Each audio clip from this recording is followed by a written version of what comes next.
And Steve, as you can so clearly see, it is still smoldering at this home. I'm standing in what used to be the garage. If we can pan over now, there are flames burning as we speak. The victim was underwater for about 5 minutes in the lake. I want to show you the parking lot. This is what the fresh snow looks like. He was here for a few minutes. Now he's going to Harborview to check on his uncle. Police have not made any arrests in this case. She thinks the bad guys jumped up this ledge to break into her apartment and then rammed in this window. Each piece of paper represents one car stolen. Clearly, over the weekend, the thieves kept busy. And John, his family members, his loved ones, everyone that I spoke with today tells me they are in shock. Greg Gibson died in this shoreline home this morning.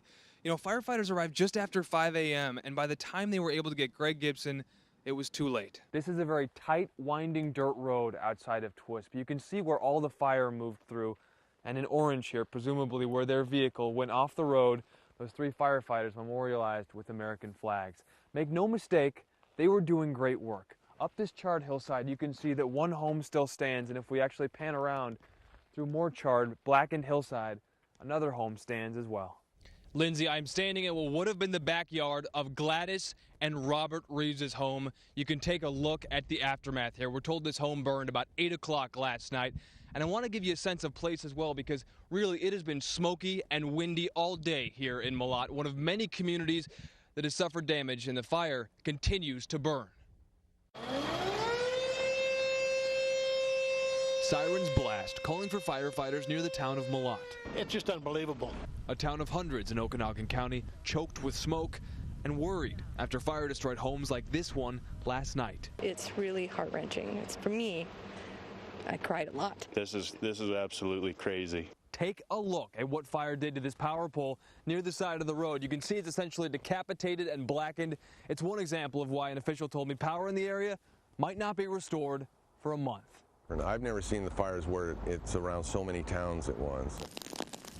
KIRO 7 captured this brush fire yesterday on the road to nearby Brewster. Proof of how dry things are right now and why the Carlton complex of fires is burning 215,000 acres strong. And it's come a long ways, and it's just kind of all over. Okanagan County Sheriff Frank Rogers says Malott was completely evacuated the night before. And though folks are being let back in now, businesses are closed and people are still ready to go. We're going to see how it goes from here. Hopefully that it's going to get better. That's what I'm hoping for. And I just checked with the Okanagan County Sheriff's Department. I want to bring you the latest level 3. Those are the highest level evacuation notices. Alta Lake, Whistling Pine area, and the Antoine Creek area. Again, those are the 3 areas that are now on level 3 evacuation as of the last hour. We're going to keep checking with fire information lines. I just called them, and the lines are busy. We'll bring you the latest that we get from them after we call them at 5:30. As KIRO 7's Nick McGurk reports, the couple hopes to use their life-changing experience to help others. I just remember waking up in a pool of blood and screaming for help. Vicki Brown lost most of her right arm in the blades of a boat propeller. I was in so much pain. It happened on the night of July 4th. That's when a man suspected of operating his boat drunk T-boned Vicki and her husband Rob. Rob was slumped over that chair, and I didn't know if he was alive or not. Rob Brown says he remembers a big flash when that boat hit theirs off Point Defiance. Officials say that boat was traveling between 40 and 45 miles an hour. They said it went up about 10 feet in the air and then turned upside down. That boat was operated by Joshua Puckett, who prosecutors say reeked of alcohol. 3 of his passengers were thrown from the boat. One of them was never found by the Coast Guard and is presumed dead. Somebody died. Somebody's missing. That's the worst thing. Yeah. After brain injuries, broken bones, and too much pain, the Browns are now recovering at home. Rob Brown says he doesn't even drink, and for good reason. My sister was killed in 1980 by a drunk driver, so this hits home. Tonight, their hope is that someone listens. That's all we can hope for. Their message, their life's purpose, is now to spread the word, not to drink and drive. We need something so that we can something good can come out of all this. In Tacoma, Nick McGurk, KIRO 7, Eyewitness News. You don't want to walk around at night unless you're with some folks. It's not that Grand Lake is a dangerous place. That's a bull moose standing right there in the cabin across the street.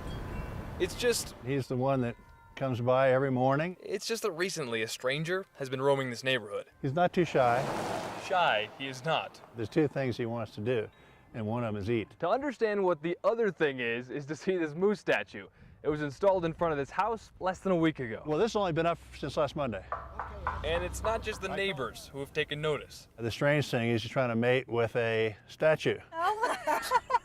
They're both male. How would you describe it, Danette? Great! Here he is. Oh, wow. Oh my God. The picture we will show you leaves room for the imagination. Tour bus. Suffice to say, the moose and the statue have become Grand Lake's latest tourist attraction. He's in love. He's nuzzling and he kisses and he licks him and he walks around and then he gets on top of him. But falling in love with the statue is tricky. Well, it might be. On this afternoon, the moose flirts and then decides to walk away. And that one doesn't move, and that one does. Still, let it be known that a moose is loose. Keep it up, Moosey. After all, who are we to tell him how and who to love? I say what happens in Grand Lake stays in Grand Lake. In Grand Lake, Nick McGurk, 9 News.